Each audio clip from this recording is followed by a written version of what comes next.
아재 서재 제4부 영웅조조 그 네 번째. 아버지의 복수를 위해 조조가 서주성으로 진격한 틈을 타 여포는 조조의 본거지인 연주를 급습했다. 그리고 이때부터 본거지를 재탈환하려는 조조와 이를 지키려는 여포의 사활을 건 한판 승부가 치열하게 벌어지기 시작했다.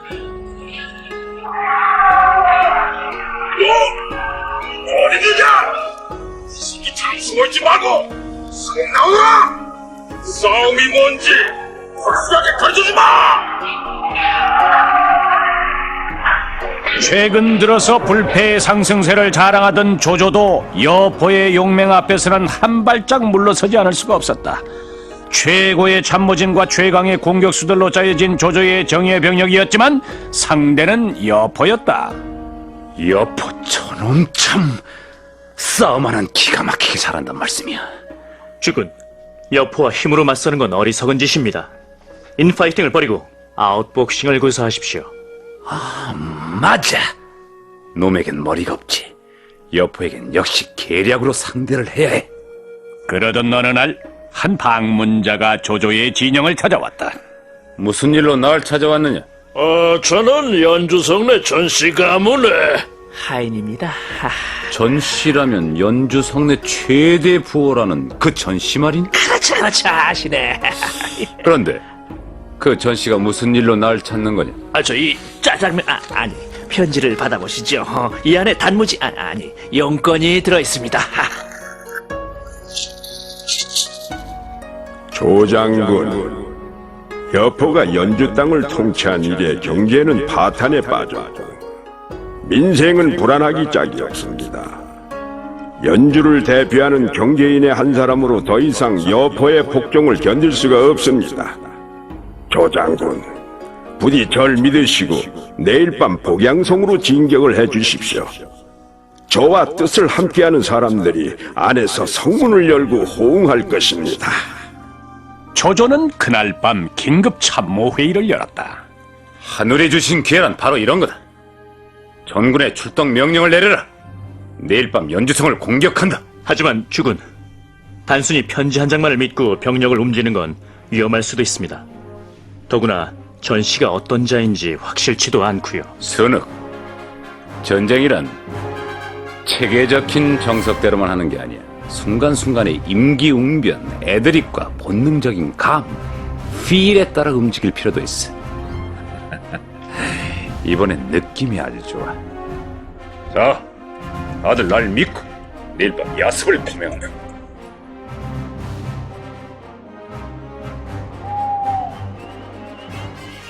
다음 날 밤 조조의 병력은 연주의 제2외성인 복양성을 향해서 소리 없이 진격해 들어갔다. 조조의 대군이 성문 앞에 다다랐을 때 약속대로 거대한 철문은 열려 있었다. 거봐라, 내가 뭘 했나? 자, 정군 진격! 단숨에 복양성을 탈환하자!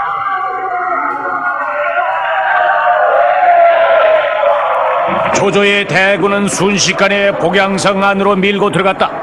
그런데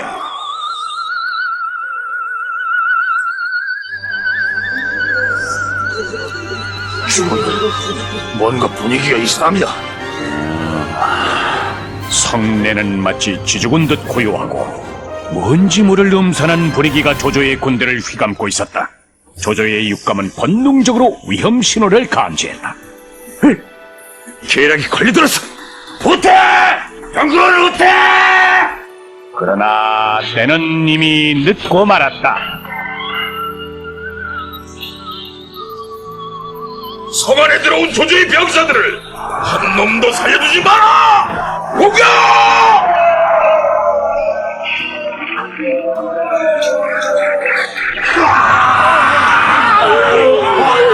호위된 조조군을 향해서 사방에서 불화살이 퍼부어졌다. 아비 규환의 대참사 속에 조조는 경호대장 전위의 호의를 받으며 탈출을 시도하고 있었다. 수군! 자, 이쪽으로 오십시오! 이쪽 성문으로 빠져나가야 합니다! 전이 하지만 성문이 저렇게 불타고 있는데 어떻게? 이 문 이외에는 탈출할 다른 길은 없습니다. 말을 모아서 한수에 뚫고 지나가야 합니다. 제가 먼저 달릴 테니 제 뒤를 따르십시오. 자, 갑니다. 일리야! 조조와 전인은 불타는 성문을 향해서 뛰어들었다. 그런데 바로 그 순간 거대한 불기둥 하나가 조조를 향해서 덮쳐들었다.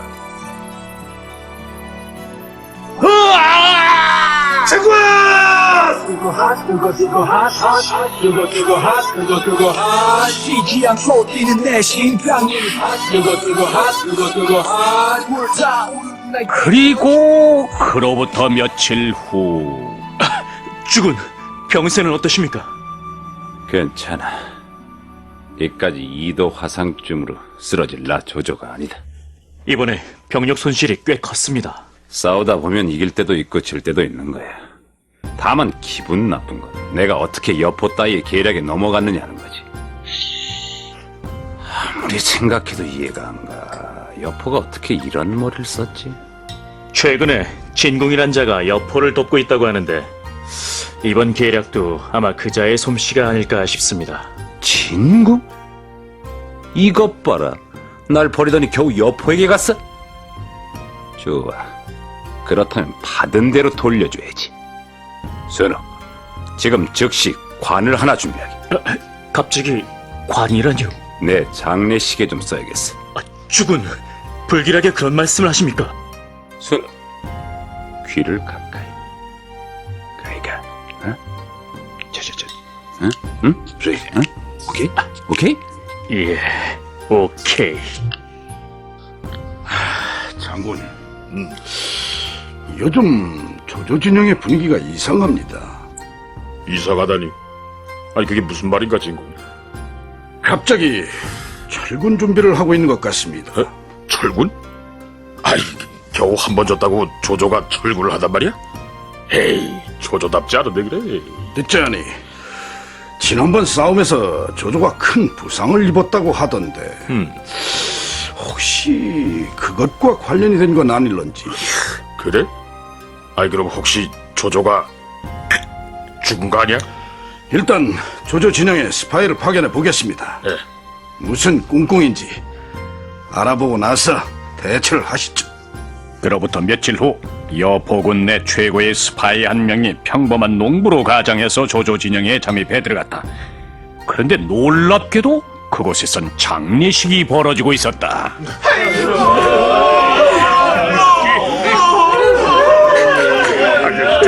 저기요 누가 돌아가셨나 봐요? 우리 조장군께서 아니 그게 웬일이래요? 지난번 전투에서 그만 화상을 입으셨는데 그만 덧났어. 제가 평소에 조조장군 팬이었는데 이를 어째요? 이제 조장군도 없으니 저희도 장례식만 끝나면 그만 철군을 할 생각이에요. 자, 여기까지 오셨으니 그만 고인에게 전가도 하고 가시지요. 당연히 그래야지요. 스파이가 장례식장 안으로 들어가 보니 과연 조조의 커다란 영정 사진을 가운데 놓고 부하들이 오열하고 있었다. 스파이는 절을 한다. 한 번, 두 번. 그런데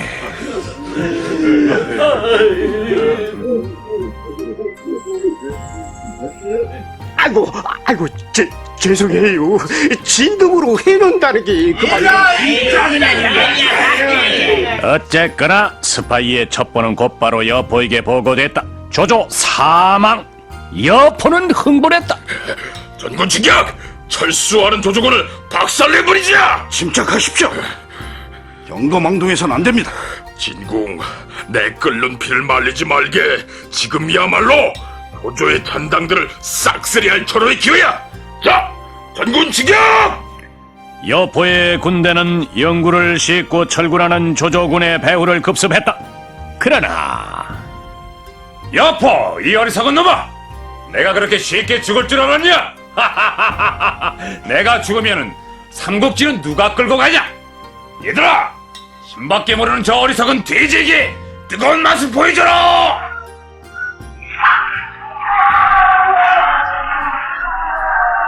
주거니 박거니 1승 1패. 조조와 여포의 팽팽한 접전은 계속되고 전쟁은 점점 장기화돼간다.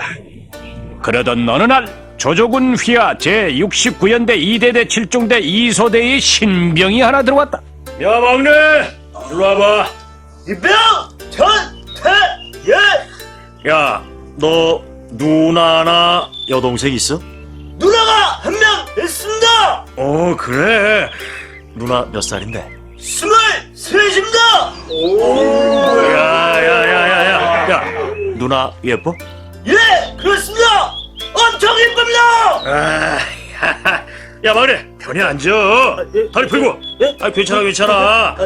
그냥 편한 형이다 생각해. 야 그리고 니들 잘 들어. 오늘부터 막내 건드리지 마, 알았어? 건드리면 나한테 아주 죽는다. 야야 막내. 예. 그래. 누나 키가 몇인데? 167이죠. 몸매는? 슈퍼모델 뺨처형이야. 가슴도 진짜 커요. 야, 진짜? 그렇다니까요. 제가 조카 젖줄 때 살짝 훔쳐봤죠. 야, 조카가 있다는 건 결혼했다는 얘기네? 예, 그렇습니다. 작년에 결혼했습니다. 막내야, 일로 와봐. 이병전 태연. 막내야, 너 지금부터 나가서 근무 서는데 교대는 없다. 너 혼자 오늘 밤새 근무 서. 알았어? 빨리 나가 임마! 예, 알겠습니다. 신병은 그렇게 그날 밤 혼자서 근무를 섰다. 정말 여기 좀 무서운데 이거. 나 혼자 근무를 소리냐? 진짜.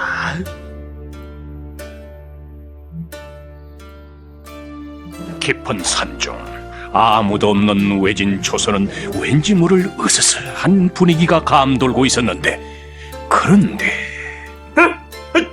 저게 뭐야? 동쪽 하늘 끝에서부터 서서히 밀려오는 검은 먹구름. 중국인들이 태풍이나 홍수 같은 천재지변보다도 더 두려워한다는 엄청난 재앙, 바로 메뚜기 떼의 대공습이었다. 메뚜기 떼 성격이다. 비상!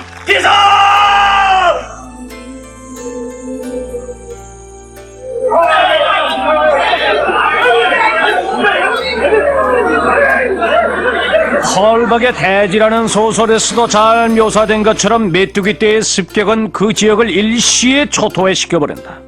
떼를 지어서 날아든 수억 마리 메뚜기 떼는 농작물은 물론이고 바위 밑에 이끼까지도 모두 갉아먹어버리기 때문이다.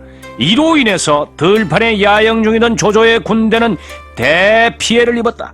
메뚜기 떼의 습격으로 단 한 톨의 군량도 남지 않게 된 것이다.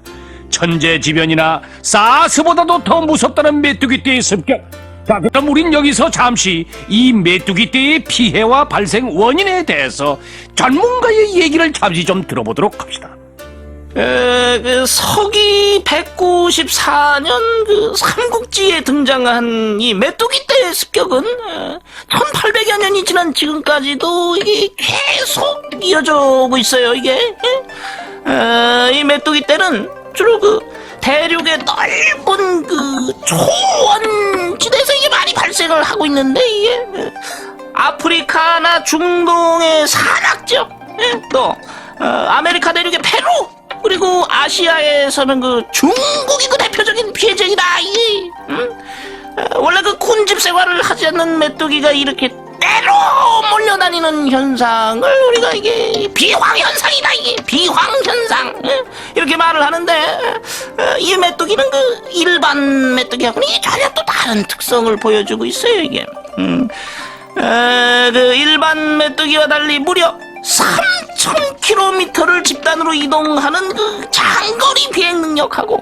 또 무엇이든지 있기만 하면은 그냥 뭐든지 갉아먹을 수 있는 아주 강력한 턱을 갖고 있단 말이야, 이 메뚜기들이. 이게 그 지난 재작년에 이게 2002년도 이게 중국은 또다시 메뚜기 떼 습격을 받아가지고 무려 366만 헥타르의 농경지가 초토화가 되고 아주 그냥 작살이 나고, 최근에는 호주가 이 또 습격으로 아주 피해를 입고 있다. 이게 그렇다면은 말이야, 이게 이 메뚜기 떼가 왜 발생하냐, 이게 메뚜기 떼가 이게 그 전문가들은 첫째로 건조한 날씨를 꼽고 있어. 이게 비가 적고 기온이 높은 지역일수록 유충의 생존율이 높다. 하지만 최근에 이 원인을 환경오염에서 찾는 학자들도 또 있어요. 환경오염으로 인한 산림의 황폐화가 황사하고 또 이 메뚜기 떼 발생을 부른다, 이런 얘기예요. 그래서 중국에서는 지난해 이 메뚜기 떼를 한번 막아보자, 우리가 막아보자 이거지. 그래갖고 이 메뚜기의 천적인 발굴 훈련을 시켜서 꽃기호를 이게 훈련을 해가지고 이게 3만 마리 아주 닭부대, 특수부대, 이게 특수부대인데 이 닭부대를 편성을 해가지고, 참 웃기는 얘기인데 이게 뭐 어쨌거나 그래서 메뚜기 떼 공포는 여전히 계속되고 있다, 이 얘기래요. 그 인간의 오만에 대한 하늘의 경고가 아닐까, 이런 생각을 또 한다 이거예요. 그래서 어쨌거나 자, 이런 메뚜기 떼의 습격으로 천하의 조조도 두 손을 번쩍 들고 말았다.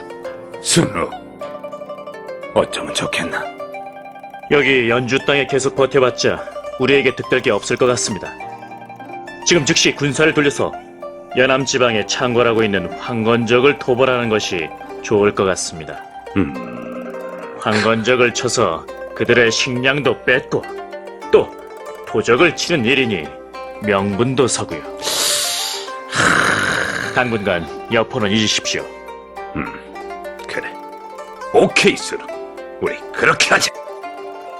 메뚜기 떼의 습격으로 조조와 여포가 일시적인 휴전 상태에 들어간 가운데, 바로 그 시각 멀리 서주 땅의 태수 도겸은 비영상에서 마지막을 맞고 있었다.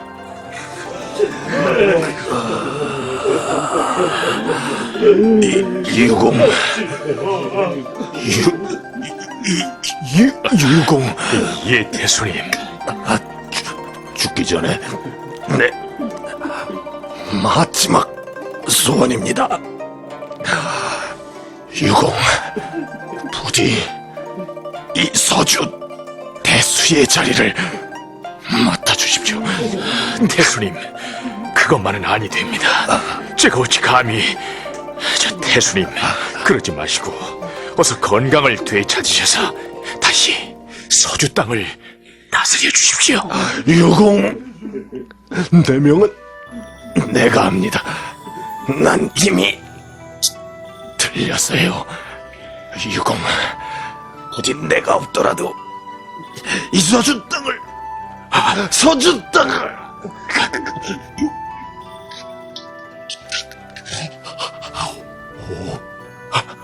아니, 태수님! 태수님!